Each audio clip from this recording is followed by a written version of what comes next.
Hello everybody, and once again, I am Justin Pontarelli, and if you haven't already guessed, this is going to be part 3 of Isaac Asimov's Nightfall, a reading. So, and if you've been following along with the series so far, I'm also asking for ideas on how to dispatch Don Carnage, basically effectively ending the Interstellar Pilot, A Pirate's Life miniseries, because it's been going on for a long time now. I'm not sure if people are still interested, but eventually it's just the same thing over and over and over again. And one of the best ways to end a series is to kill off the characters. If you've ever read A Hitchhiker's Guide to the Galaxy, you'll know what I mean. Okay, you can't have any more sequels if the characters are dead. Okay, so that's the plan. But if you guys decide you'd like to see more of the character and thus want a sequel, then let me know. We can always do that, okay? So I want some ideas because I've been kind of stumped on how to get rid of Don Carnage, okay? It's not easy to get rid of a character that you've built up to be such a, decent guy. Anyway, with that, I guess we'll get to the reading. And once again, guys, if you're new to the channel, I'm just using an old J3V or whatever Samsung Android phone, and I have the camera function up on the screen, and I'm using a screen recorder to capture whatever is on the screen. But I'm not actually recording with this screen, okay? The idea is if I want to flip the camera, I can do that, but if I'm recording a video with the camera function, I can't flip the screen. Once it's in place, that's it. So it's a lot better. There's more functionality and more options if I use the screen recorder in conjunction with the camera. But if you're not actively using the camera, it minimizes every couple minutes, so sorry about that. All right. Take off the glasses because I don't need them for reading. And here we go once again. The old dusty book I borrowed from my old job at ADT. From the reading library. Okay. And where we last left our heroes, let's see. I'll backtrack like one paragraph. And here we go. The newsman sat upright and replaced his notebook. He held his breath and listened. Then, with considerable reluctance, threaded his way between the solar scope and one of Benet's cameras and stood before the window. The silence ripped to fragments at his startled shout. Sheerin! Work stopped. The psychologist was at his side in a moment. Anton joined him. Ivan 70, high in his little lean-back seat, at the eyepiece of the gigantic solar scope, paused and looked downward. Outside, Beta was a mere smoldering splinter. And guys, in case you haven't been following along very well, Beta right now is the only sun that is left shining in their sky in a solar system that I believe contained 6 stars or 6 suns total. Okay, these guys do not know what darkness is. It's basically something that it's not natural for them. Okay. Outside Beta was a mere smoldering splinter. Taking one last desperate look at Lagash, the eastern horizon in the direction of the city was lost in darkness, and the road from Sorrow to the observatory was a dull red line bordered on both sides by wooden tracks, the trees of which had somehow lost individuality and merged into a continuous, shadowy mass. But it was the highway itself that held attention, for along it there surged another and infinitely menacing shadowy mass. Anton cried in a crackled voice, "The madmen from the city! They've come!" "How long to totality?" demanded Sheerin. 15 minutes. But they'll be here in 5. Never mind. Keep the men working. We'll hold them off. This place is built like a fortress. Anton, keep an eye on our young cultist, just for luck. Thurman, come with me. Sheerin was out the door.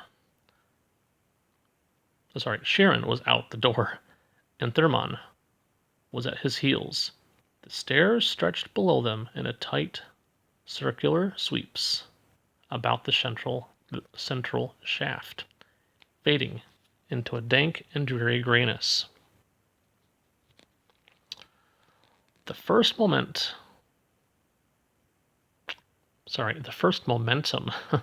of their rush had carried them 50 feet down, so that the dim, flickering yellow from the open door of the dome had disappeared, and both up above and down below, the same dusky shadow crushed in upon them. Sheerin paused, and his pudgy hand clutched at his chest. His eyes bulged, and his voice was a dry cough. As I turned the page, what few there are left. I can't breathe. Go down yourself. Close all doors. Thurman took a few downward steps, then turned. Wait.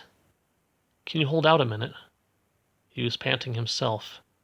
The air passed in and out of his lungs like so much molasses, and there was a little germ of screeching panic in his mind at the thought of making his way into the mysterious darkness below by himself.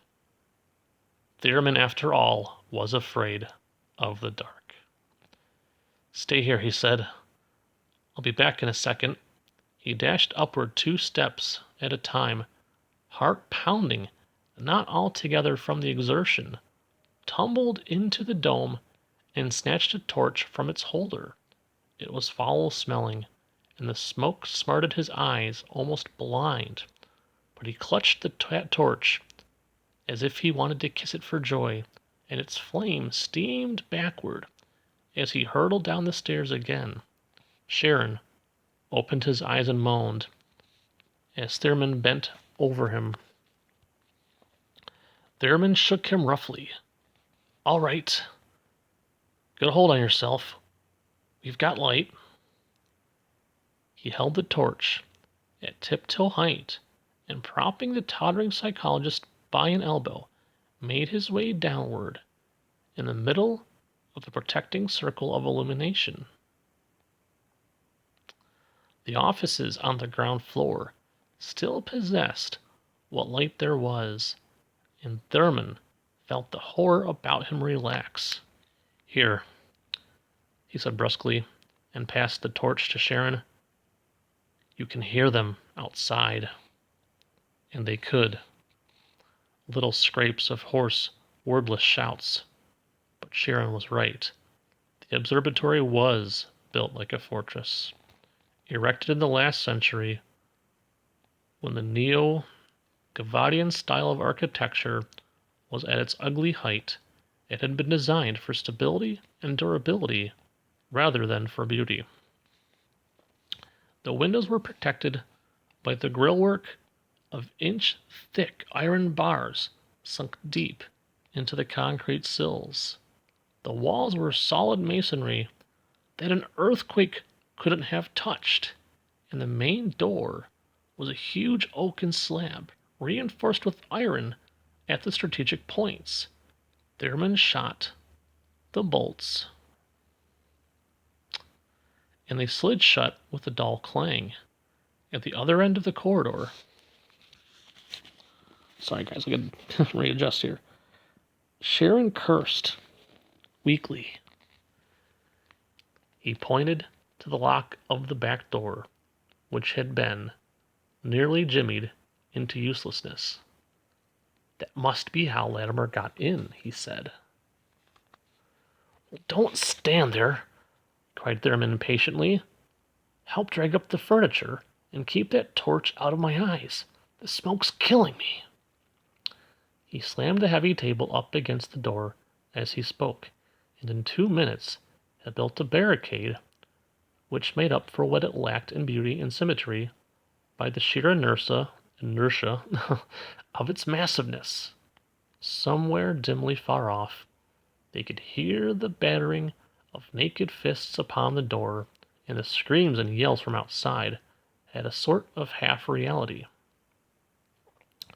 That mob had set off from Sarrow City with only 2 things in mind: the attainment of cultist salvation by the destruction of the observatory, and a maddening fear that all but paralyzed them. There was no time to think of ground cars, or of weapons, or of leadership, or even of organization. They made for the observatory on foot, and assaulted it with bare hands. And now that they were there, the last flash of beta, the last ruby-red drop of flame flickered feebly over a humanity that had left only stark, universal fear. Thurman groaned. Let's get back to the dome. In the dome, only Amat at the solar scope had kept his place. The rest were clustered about the cameras, and Benet was giving instructions in a hoarse, strained voice. Get it straight, all of you. I'm snapping beta just before totality and changing the plate. That will leave 1 of you to each camera. You all know about times of exposure.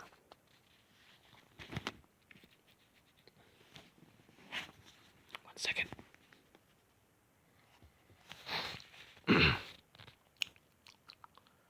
There was a breathless murmur of agreement. Benet passed a hand over his eyes. Are the torches still burning? Never mind. I see them. He was leaning hard against the back of a chair. Now remember, don't try to look for good shots. Don't waste time trying to get 2 stars at a time in the scope field. 1 is enough. And if you feel yourself going, get away from the camera.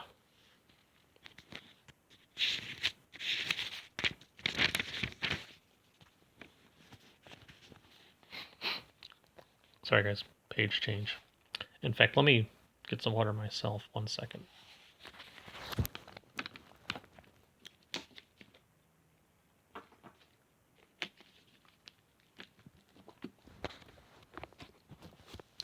Speaking of darkness, huh?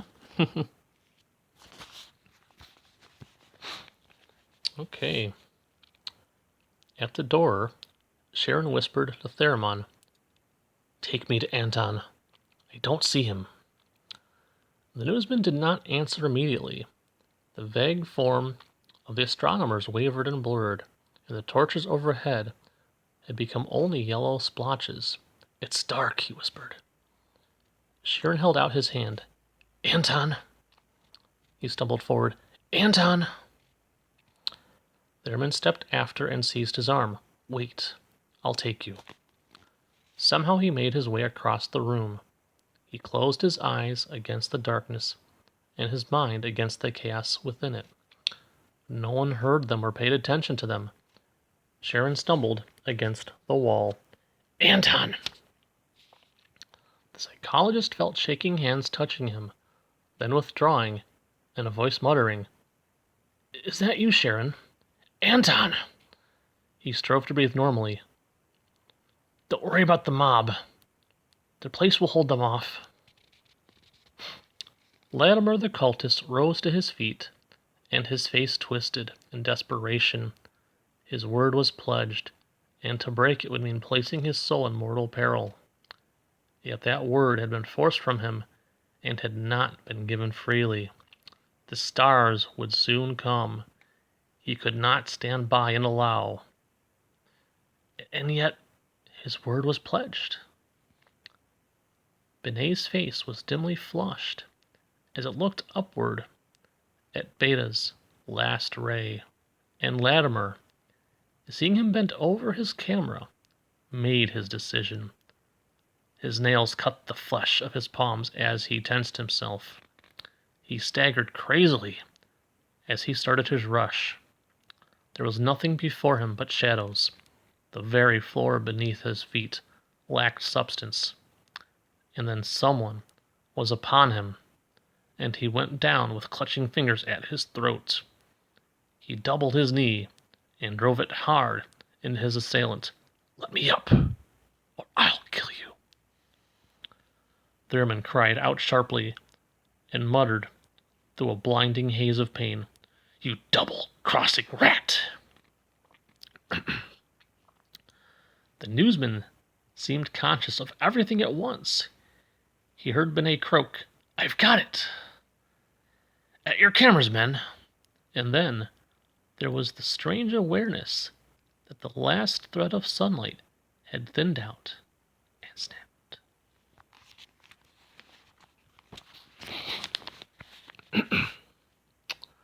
Simultaneously, he heard one last choking gasp from Benet and a queer little cry from Sheerin, a hysterical giggle that cut off in a rasp, and a sudden silence, a strange, deadly silence from outside. And Latimer had gone limp in his loosening grasp. Theramon peered into the cultist's eyes and saw the blankness of them, staring upward, mirroring the feeble yellow of the torches.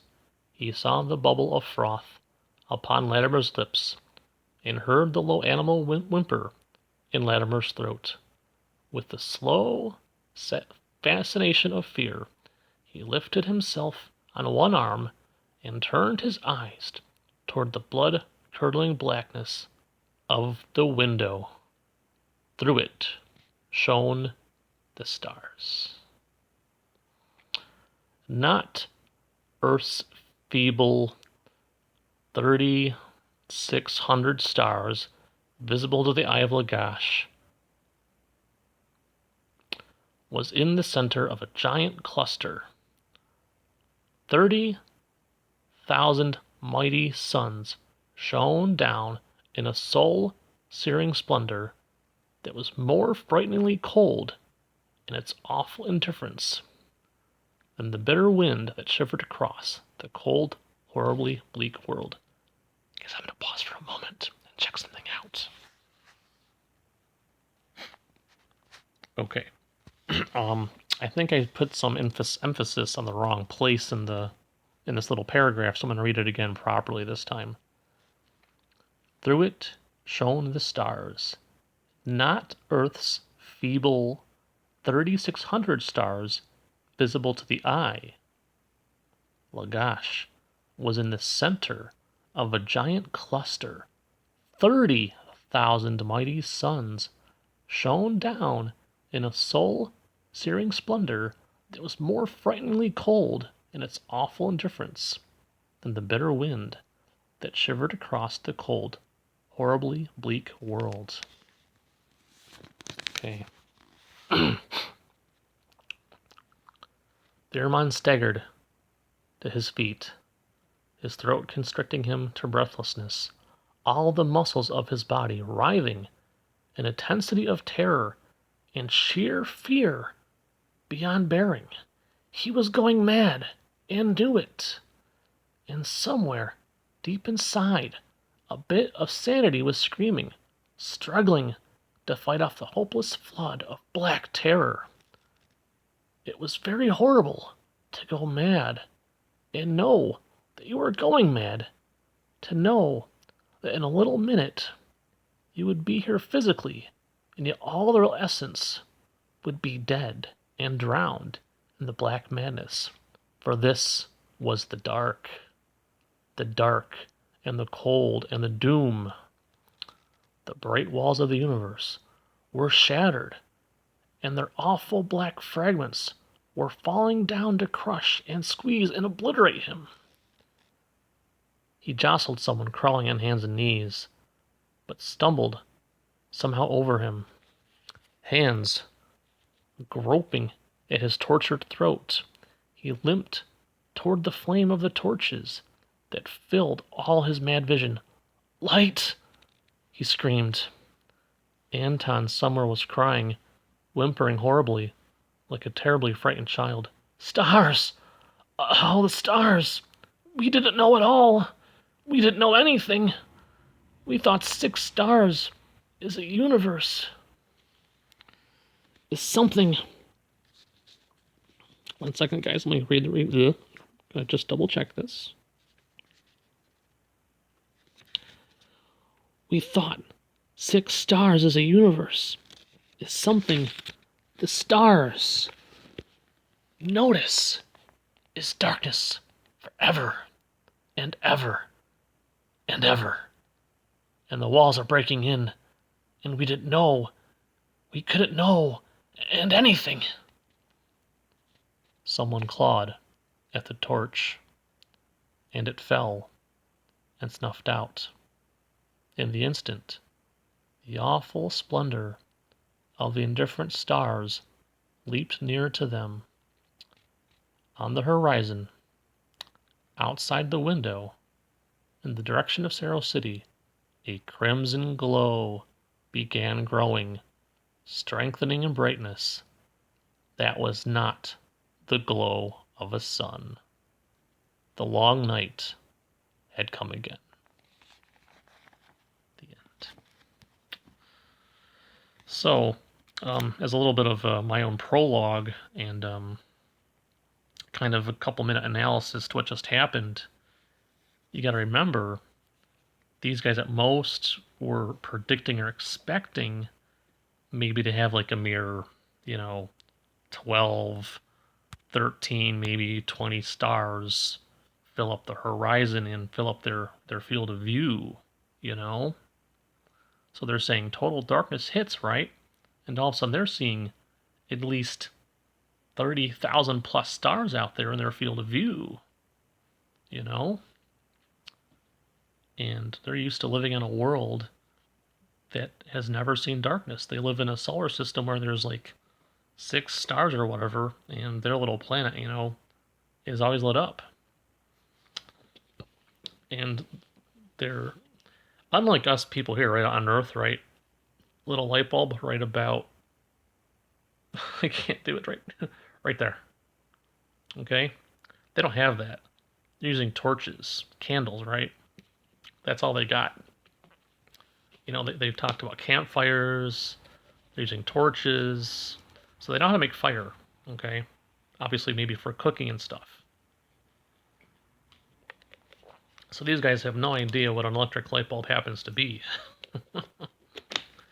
Okay? And so this, for them, is a total mind blow.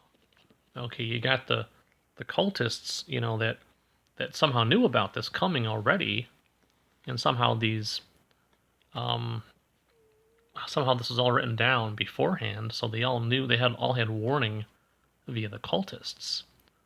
And the scientists, they were trying to see if this was scientifically factual or not. So suddenly, here comes the darkness. Here come the stars. And they had no idea it was going to be like that. They were not prepared. They were not prepared. At that point, it's like, poof, mind's gone, And they're just flipping out,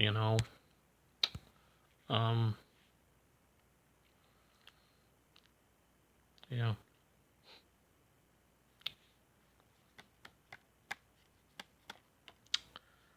It's kind of like, to a little degree, how I feel when there's like a sudden blackout, especially if it's late at night. It's kind of like, oops, just like what happened. You're looking around for your supply of candles in the darkness, or you're looking for your little flashlight. It's kind of disorientating. Now they had like a gradual fade out, to total darkness. Um, but I think in the end, it was the stars that were really freaking them out. Because remember all the stories apparently that the cultists believed in, they believed that the stars were there to kind of start draining out your soul, basically killing you. When there's upwards of 30 plus thousand stars in their field of vision, it's like, whoa. And the darkness, the crushing darkness, it's like, whoa, this is like a new sensation and they're not ready for it. It's scary. And they're just going mad. And just like the character Sheerin said, what's going to happen when the lights go out? What are you gonna want desperately? Light. How are you gonna get it? By burning anything you can find. So yeah, at the end, what you're seeing is the characters, all the inhabitants of that city, or I guess you could say of the planet, starting to burn down that city. I think it was called Saro City. Just imagine wherever you live, all of a sudden, boom, there's no light, and suddenly everyone that has a lighter or a match just starts lighting everything up on purpose, you know? And all of a sudden your city just goes up in smoke and fire. Granted, if you live maybe in like places like California, you've seen that kind of stuff before. Now, I live in a nice, safe place in upstate New York, and I've never seen that before in my life in person, except maybe on TV. But when you see stuff like that, it's an accident. It's not done on purpose. At least not usually. So suddenly in this book, that's the end of the book. They're literally seeing people starting to light up the city on purpose just for light. They're burning it all to the ground. Freaky, huh? Let me see if I can find that last page again. For fun.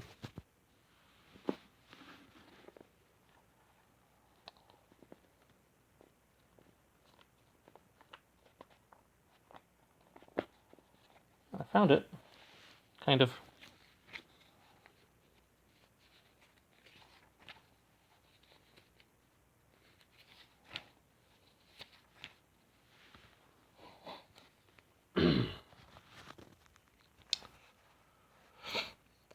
Summon Claude at the torch, and it fell and snuffed out. In the instant, the awful splendor of the indifferent stars leaped nearer to them. On the horizon, outside the window, in the direction of Saro City, a crimson glow began growing, strengthening in brightness. That was not the glow of the sun. The long night had come. It's just so chilling, if you can put yourself in the position and mindset of the characters. It's like, wow, imagine you've never seen actual darkness before. At least nothing that you would purposely put yourself into, and not for an entire night, not for an entire 24-hour period, Okay. Especially if you've never noticed it before, never seen it before, experienced it before. You've never seen stars, you know. Let's say all we ever saw was the sun, right? We never saw stars, and we never saw darkness.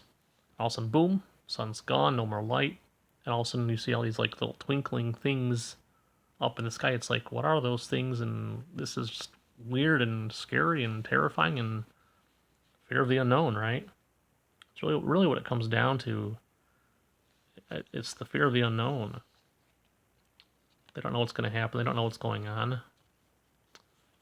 yeah, so good story. Definitely pretty fun. So guys, that was Isaac Asimov's Nightfall from the Science Fiction Hall of Fame collection. Again, a little old paperback I found where I used to work at ADT before I became basically disabled because of my epilepsy. Okay. So that was it. Guys, as always, I do hope you enjoyed. You know what to do. Feel free to leave any questions, comments, and/or constructive criticism down below in the comments. And Virus 2020, wash your hands. Until next time, guys. See you. And take care. Bye for now.